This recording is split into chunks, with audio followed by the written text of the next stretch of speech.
I just found out my best friends in college lied about my high school sweetheart cheating to break us up, and now, years later, I want to tell him I know the truth, but he's married with a kid. I knew Brian, 30 male, since we were both 11 years old. We both grew up in a small town, and our families were neighbors and became very close friends. We were the next-door neighbor best friends that started dating in our junior year of high school. He took me to prom, to homecoming dance, and we both picked a college that was in the state that had majors we were both interested in.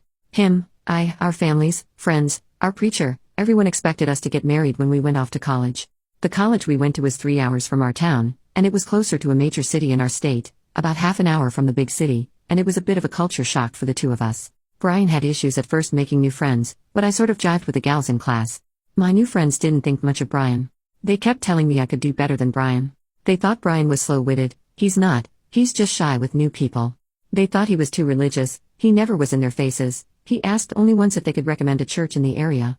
They said Brian would just pull me back down to our small town, anchor me with children, and we'd both be stuck as hicks. It reached the boiling point on my 21st birthday. 2 of my girlfriends came to me claiming they saw Brian cheating on me. They were stone-faced, they kept to their stories, and I foolishly believed them. I confronted Brian and started screaming at him. Brian didn't apologize, he didn't beg and plead. Instead, he got cold and mad. He said that he never trusted my friends, that they were playing me, and he thought I was better than this.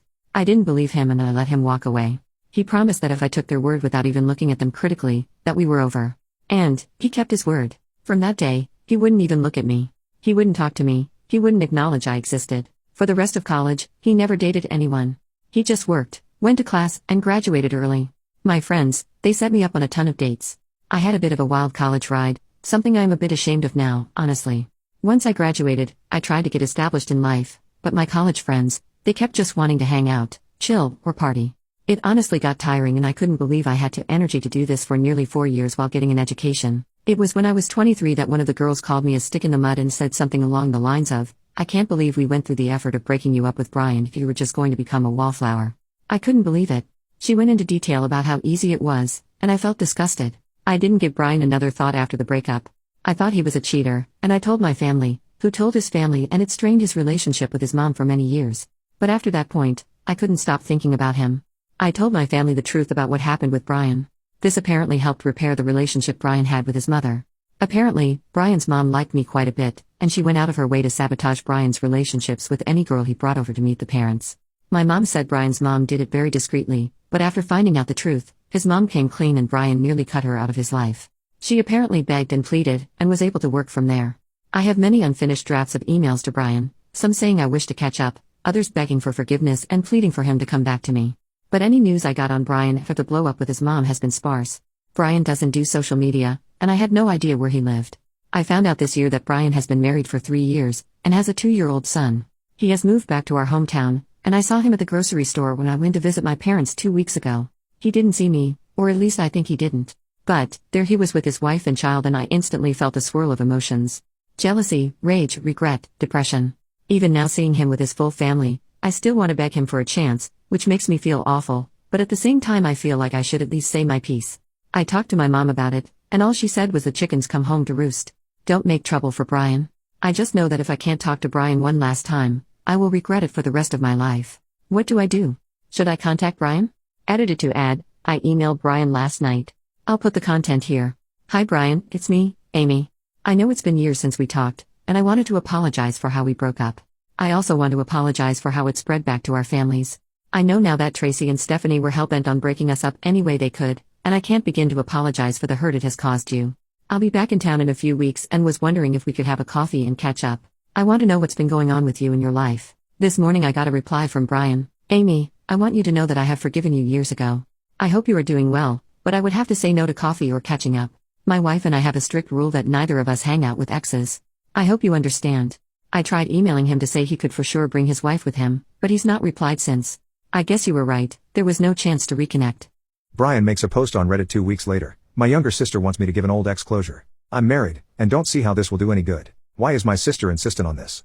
When I was young, I had a girlfriend that was my best friend long before we dated. We had a breakup midway through college where she said some vile things to me. It was hard, but I made it a choice to walk away. I became the butt end of the joke after the breakup, and honestly the mocking and teasing I got from other students in college was enough that I fast-tracked my way to a degree, much to the detriment to my health. Seeing how she moved on quickly made me question our childhood friendship too, so there was that. It took a few years and I moved on with my life. Got married just a few years ago and have a son. About a month ago, my ex emailed me with an apology over the breakup and asking if we could catch up. I thanked her for the apology, but said that I think meeting up is not a good idea. Since then, she's been emailing me every few days.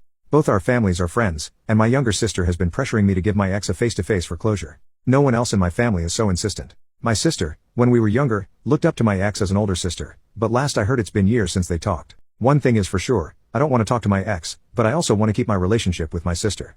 Really not sure what to do. Edit. My wife saw every email as they came in. Nothing was hidden from her. I blocked the ex this morning, and my wife is a little bummed out because she was enjoying reading my ex's emails and how strange they were. I shared the thread with my sister, no response yet. And someone found a thread on Reddit that has a lot of details similar to my ex. I'm 50-50 if it's her, but it reads way too unhinged to the woman I once knew, plus some details are off, but some Redditors think it was for plausible deniability. The poster messaged me and it might be her. I can't imagine she's this unhinged. Second edit, the next day, so I guess I'll update. I'll answer common questions as well as update. As for my sister, she read the thread and read the other post that I'm still 50-50 being the ex. It feels too unhinged, which is what makes me not sure, plus some of the details. First off, my sister said she has cut my ex off. She thought that a final conversation was good etiquette with old friends, even if they chose to not be friends. After reading the other post, which my sister is also 50-50 on, she said even if it's not her, it's close enough that I'm freaked. She never really understood my pain from that situation, since I was pretty bottled up about it while it was happening. I didn't set ultimatums to cut off family members back then, maybe I should have. Might have saved some pain. I did get apologies as well. We're good now. As for the other Redditor, to clarify, I blocked the woman that posted the other thread, since she seemed unhinged, even if she was or wasn't the ex. The details seemed off too. Now onto the details. Our hometown isn't a major metropolitan area, but I wouldn't say we were hicks or rednecks. We certainly didn't grow up in the boonies. We grew up in the suburbs.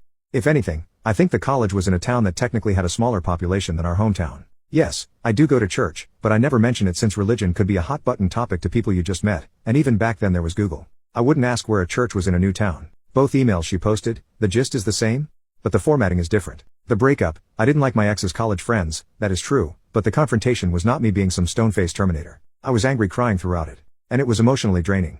She first said she heard I was making out with some girl. I asked when and with who. She said she didn't know. I asked who saw it. She said, wouldn't you like to know? Any attempt to say where I was when this happened was her claiming I was gaslighting her. It was exhausting. I said something like I didn't like who college was turning her into and we both shouted we were done. More or less. It was almost a decade ago, and like I said, it was emotionally exhausting. She immediately was seen with this other dude, who seemed to enjoy humiliating me. Rumors spread about either or both of us cheating. Another dude even said that I watched once, which was humiliating. He one time even put his hand on my shoulder, all buddy-buddy going no hard feelings.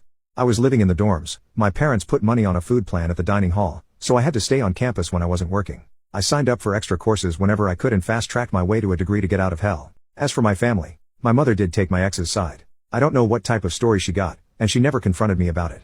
I did get disapproving looks at Thanksgiving and Christmas, and she never approved of any girl I brought over for a while either. My mom did call me a few years ago apologizing for not even asking my side of the story and said that my ex was dead to her, so that part of the other post kind of lines up. My mother has made considerable amounts of effort to fix our relationship. She's very welcoming to my wife and child. She doesn't even utter the name of my ex in the house. We're not at 100%, but she's making the effort. And as for my wife, she saw every email from my ex. Nothing was ever hidden from her. My wife and I were both 100% against going to meet the ex, together or separate. She was enjoying reading the ex's emails, but understood when the fun had to stop. So for now, I think this is a happy ending?